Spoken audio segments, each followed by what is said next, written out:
Wakili msomi Boniface Anyisire Mwabukusi anaandika katika ukurasa wake wa Facebook akisema, chonde chonde polisi Ruvuma. Hakuna sheria yeyote inayokiukwa kwa Chadema kutumia kauli mbiu yao ya no reform no election. Jeshi la polisi au afisa yeyote wa polisi ya umma hana mamlaka kisheria kimantiki kuzuia Chadema kutumia kauli mbiu yao ya no reform no election.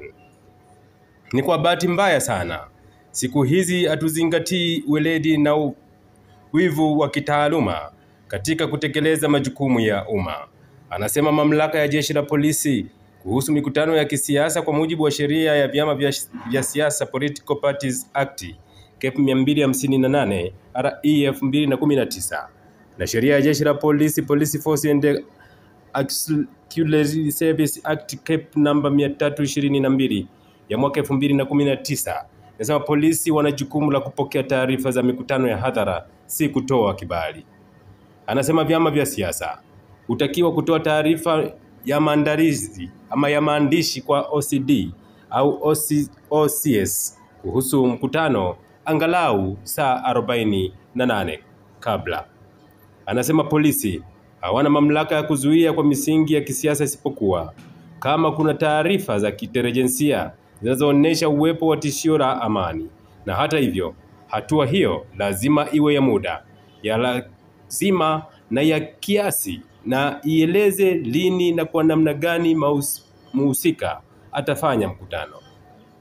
Anasema katika kesi ya marehemu mchungaji Christopher Mtikira via Attorney General, mahakama ilisisitiza juu ya uhuru wa kujieleza, kushiriki mikutano na kutoa maoni ya kisiasa kuwa ni haki ya msingi chini ya katiba ya Jamhuri ya Muungano wa Tanzania ya mwaka 1977 ibara ya 18 na ibara ya 20.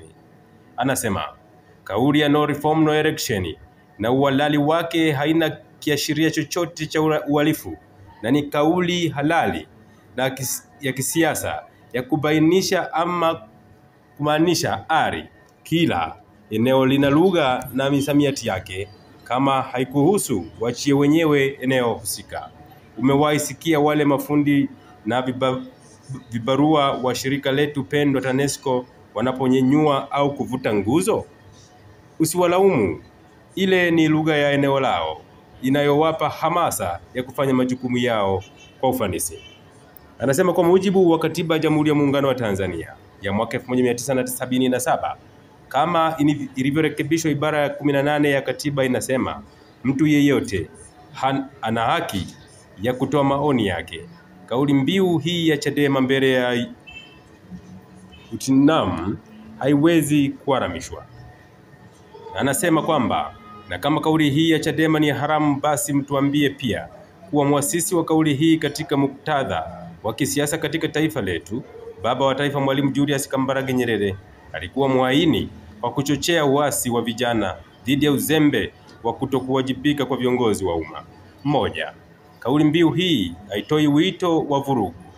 Ni kauli ya msimamo wa kisera au kimkakati wa chama na inaangukia chini ya uhuru wa kujieleza na kuhamasisha mabadiliko. Je, ni kweli kwamba tunaweza kuwa na watu mpaka wakati huu ambao hawajui hata elementi za kosa kongwe la uhaini? Moja, makosa wazee kupindukia. Mtu yeyote au taasisi yeyote inayojaribu kutumia mamlaka yake kuzuia kauli mbiu hii ya Chadema inakiuka haki za msingi, na mtendaji yeyote anayepitiliza mipaka ya kisheria anaweza kubanwa kwa dhima binafsi, yani person liability. Kwa mfano, kupitia kesi ya kikatiba au ya madai dhidi ya matumizi mabaya ya madaraka.